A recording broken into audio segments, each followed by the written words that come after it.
서양 고전적 자유주의 사상의 계보 세 번째 시간입니다. 지난 2편에서는 17세기 존 로크의 자연권 사상을 살펴봤는데요. 오늘은 그 사상이 18세기 유럽 대륙으로 퍼져나가며 계몽주의와 결합하는 과정을 살펴보겠습니다.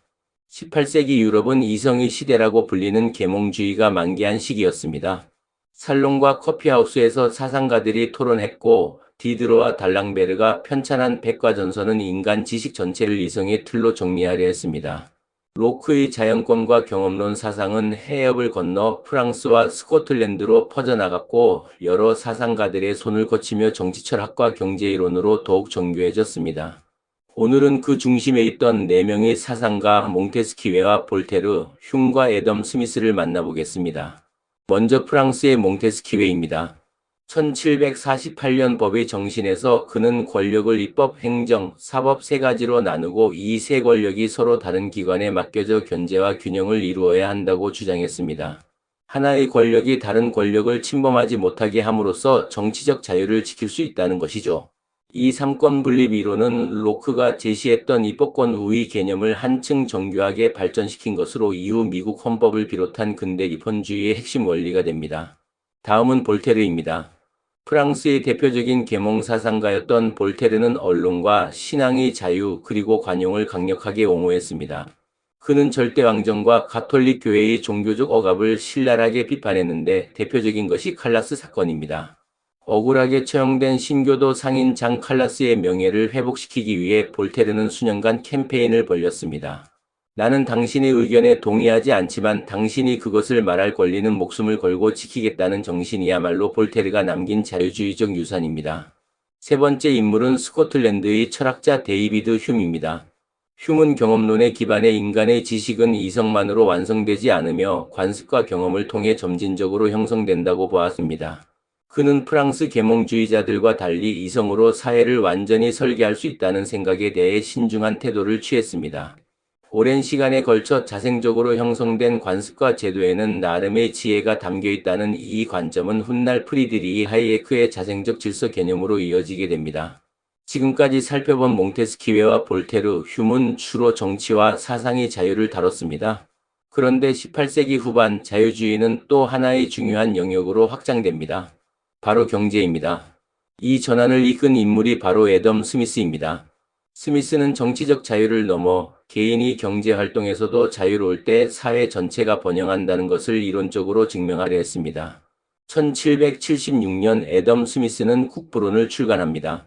여기서 그는 보이지 않는 손이라는 유명한 비유를 제시하는데요. 각 개인이 자신의 이익을 위해 자유롭게 거래할 때 의도하지 않아도 사회 전체의 부가 증가한다는 것입니다. 스미스는 또한 분업이 생산성을 비약적으로 높인다는 것을 핀 공장의 사례로 설명했고, 정부의 역할은 시장에 개입하는 것이 아니라 국방과 치안, 공공재 제공처럼 시장에 제공하기 어려운 것에 한정되어야 한다고 보았습니다. 그런데 스미스를 이기심의 경제학자로만 이해하면 절반만 아는 것입니다. 국부론보다 17년 앞선 1759년 스미스는 도덕감정론을 먼저 발표했습니다. 여기서 그는 인간이 타인의 처지에 공감하는 능력, 즉 동감을 갖고 있으며 이 동감이 도덕적 판단의 기초가 된다고 주장했습니다.